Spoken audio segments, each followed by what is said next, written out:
खुलुमबाय, रिपाब्लिक निउसआव नोंथांमोनखौ बरायबाय। बाथौ धोरोमनि थामथि फोरबो माइनाव फोरबोखौ हातीबान्दा गामियाव गाजा गोमजायै फालिदों।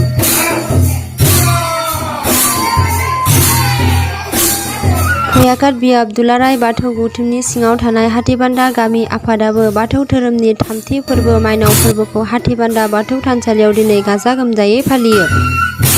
मख'जाथावदि हाबाफारि बादियै फुंनि 7 रिंगायाव बाथौ थानसालियाव बे हाबाफारिखौ मावफुङो।